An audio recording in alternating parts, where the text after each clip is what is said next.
Let's transition to talking about the House Freedom Caucus and some of their reaction because, there are two questions. First of all, were they going to vote for the deal? Most of them are not going to vote for the deal, but McCarthy doesn't need them either. If most of the rest of the Republican caucus hangs in there, then he'll be good in terms of getting it passed. But one of the provisions that was in that original deal to make Kevin McCarthy Speaker was to make it easier to kick his butt out if they didn't like what he did. And so you're starting to hear a few of them float this idea of, hey, maybe McCarthy's not the guy. Maybe we need to get him out of there. Go ahead and speak to a little bit of that, Emily, and what the dynamics are. Yeah, this is really interesting. It's some of the same dynamics from the speakership battle folks will remember from January when it took, 19 rounds to finally elect Kevin McCarthy as Speaker, in which he had to wring concession after concession, or they wrung concession after concession out of Kevin McCarthy, including the motion to vacate, which is something that Nancy Pelosi torpedoed after she saw what happened to John Boehner back in the Tea Party years.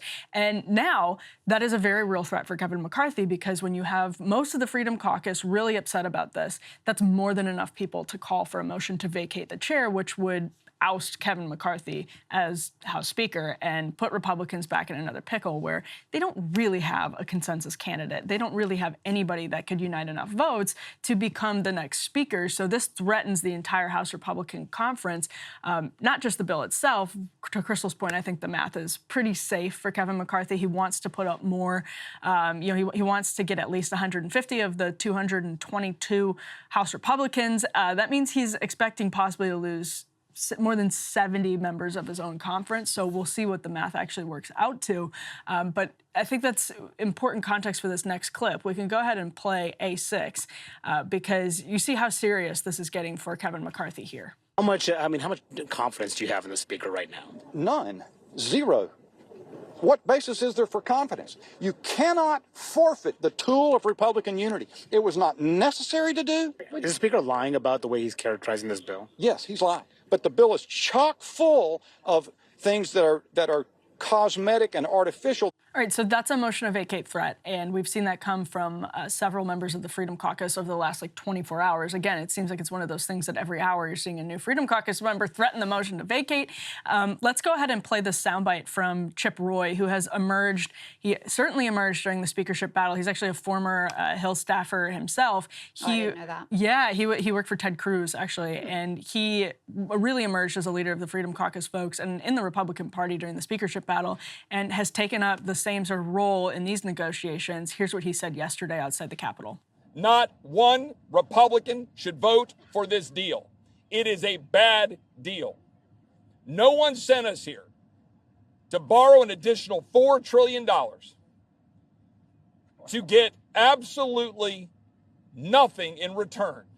But at best, if I'm being really generous, a spending freeze for a couple of years. That's it. That's about what you get. And frankly, you're going to make things worse. And my Democratic colleagues know it. That's why they're supporting it. That's why they're going around gleeful. All right, I have a quote that I want to read from a senior Senate staffer. This is exclusive to Breaking Points. It's a great quote. McCarthy had historic unity and massive leverage to demand a deal. He fucked it up bigly. The bill is horrible. My fear was that we would get a bad deal. This is an objectively horrible one. And so not only if you take that expectation, right, there's not a lot of leverage, it's probably going to be a bad deal, but then you take what Chip Roy just said, which is it's basically just all you're getting here is a spending freeze. And you try it for a year, and then you have a 1% increase the next fiscal year about. When you take that and try to sell it as a huge win, man, are you losing with the people that you really can't afford to lose. And this could turn out to be sort of the best of both worlds for the Freedom Caucus because they get to vote against the bill. Right. They get cover for that because there's enough Democrats to vote this and pass it and avoid a default. So they get to vote against it. They get to go out and hammer McCarthy. Now, where it becomes a potential L is when if they oust Kevin McCarthy, it's possible you have someone much, much worse than Kevin McCarthy for the Freedom Caucus folks in that position because McCarthy listens to them and takes them seriously. If ousting McCarthy ends up with another establishment person taking that seat, you're in big trouble too. Yeah, there's a few things there. So first of all, if I'm putting myself in the shoes, attempting to put myself in the shoes of a Chip Roy or a Dan Bishop or your Senate staffer who thinks they effed up BIGLY, part of this deal is not just that we're going to lift the debt ceiling until, after if Joe Biden gets reelected. So pushes us out past the 2024 elections. That's one part. There's also provisions in here about how the budget process will unfold that basically says if we can't come to a deal on the budget appropriations, then we have, an automatic freeze. And this was the Thomas Massey thing, a 1 penny cut.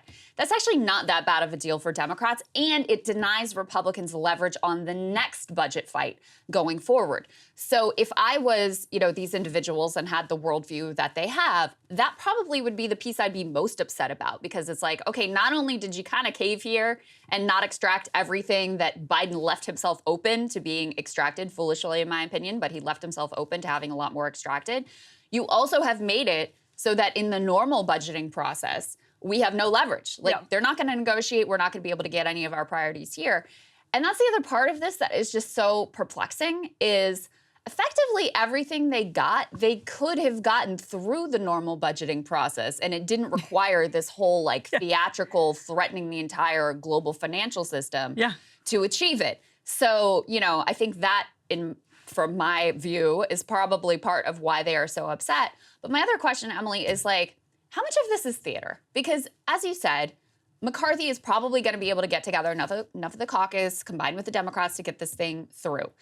Yes, they're saying they're very upset and they're sending out tweets calling it like a turd sandwich and whatever and having press conferences, et cetera. But even if they were to call a motion to vacate, they probably don't have the numbers to oust McCarthy. There's no other alternative, really. And this is a group of people who have made it their political brand to be, in there railing against leadership and at least having the aesthetics of fighting and bucking the Republican establishment.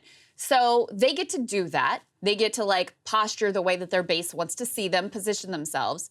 But do they actually have any teeth here, really?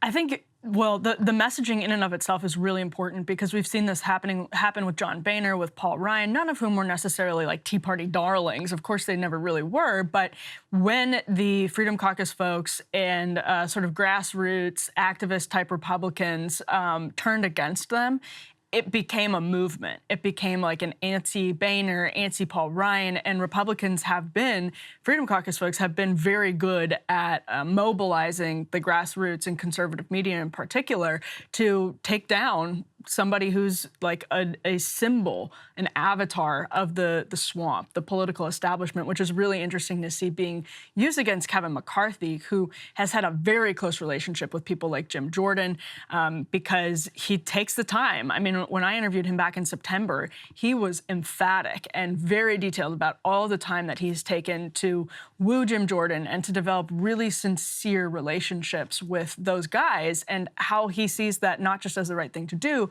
but as a strategic win. And that's been true. So if this is a real break with those folks, his ability, he's made, maybe it's sincere, but he's made a lot of concessions in the way that he talks about the FBI, the way that he talks about a lot of different issues now. And for all of that to go out the window over this debt ceiling fight, if he's not able to kind of get them back on his team, give them something. Maybe there's something that he can do after the debt ceiling fight to placate them, to appease them, to appeal to them, to avoid a motion to vacate. But I think once that sort of genie's out of the bottle, and you have signaled to the Republican base that Kevin McCarthy is a swamp creature. Yeah. I don't know how you put that back in the bottle. I think that's well said, because if he becomes a villain to the base, then whether the sentiment against him is genuine or not genuine among this handful of Republican House members, it becomes to their individual political benefit to try to oust him, to try to fight with him, to try to buck him at every turn and make his life miserable. Whether they're able to oust him as speaker or not is another question. So when you have that political incentive in place and you have a lot of ambitious people who are elected members of Congress, someone is going to seize the opportunity to be his primary antagonist if he comes to be seen as this just like thoroughly swamp-like villain to the Republican base. Right. Your average Republican voter doesn't give a damn about these procedural specifics and the detailed breakdown of negotiations on Capitol Hill.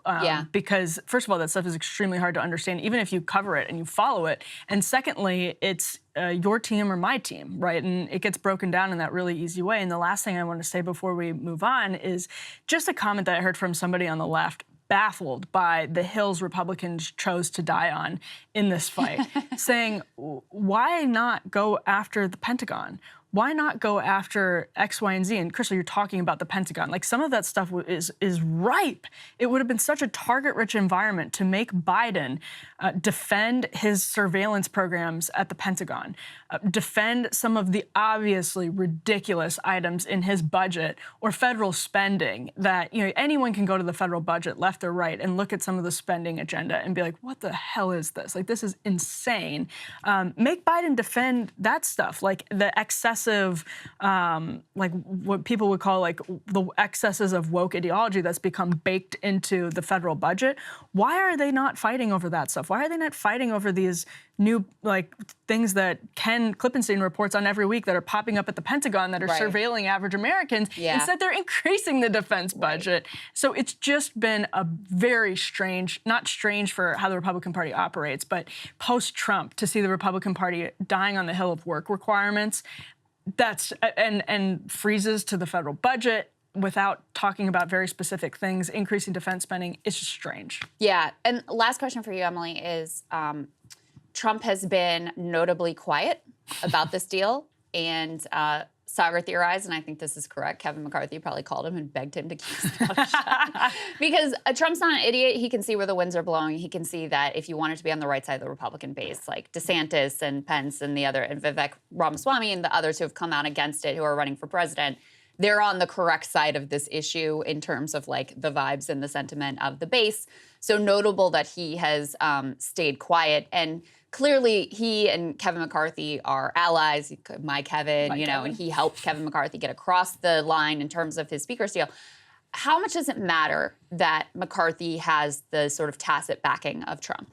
That's a great question, because Trump can make life hard for basically anyone, although I think in a primary his power to do that is going to wane, because if you're splitting off, the kind of MAGA folks into DeSantis and Trump, I think Trump doesn't lose his 30% grip on the your average Republican primary base. He's got 30% grip.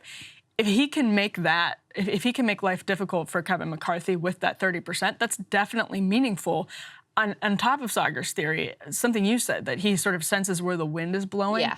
Trump wants to be on the side of the winner. So he's not necessarily ideologically going to say this is right or wrong. Oh, he doesn't care about the details. No, he's waiting No in doubt. the wings, and he's going to see where the winds blow. And I think it's up in the air. It's been up in the air for the last week or so as Republicans, like the Freedom Caucus felt really good about their relationship with Kevin McCarthy until like a week ago. Oh, really? Yeah, it was like they felt like things were moving along well. And then he settled on this deal with Biden over the weekend, and really, like, that, it was really, really bad and really quick. And so I think Trump was waiting in the wings, seeing what was going to be the winning side of this argument. And I think when that becomes clear to him, he'll jump in and say something. So it's your assessment that the anger and the upset that is being portrayed coming from the Freedom Caucus is genuine, that they actually feel betrayed here? Yeah, I think it's a little of both. I think there's broad, genuine upset over being left behind by Kevin McCarthy, but then there's a layer of, that becomes an opportunity. So feeling genuinely sold out by McCarthy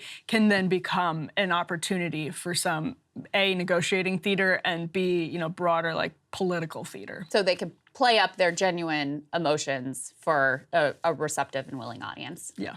All right, well, today's going to be a big day for the debt ceiling, so we'll keep an eye on it because this is supposed to pass through the House. We will see what happens. It will be very interesting, not only whether or not it passes, but what the numbers are in terms of the future for McCarthy. So we'll keep an eye on that. Hey guys, ready or not, 2024 is fully upon us now, and Sagar and I have been brainstorming ways that we can really up our game for this critical election. Yeah, we rely on our premium subs to expand our coverage, to add staff, to upgrade the studio, video. We just want to give you the best independent coverage of this election, which is possible. So if you can help us out, become a premium subscriber today, breakingpoints.com, or the link is down here in the description video. It really means the world to us. And if you like what we're all about, this is the best possible way to keep us 100% independent, working only for you.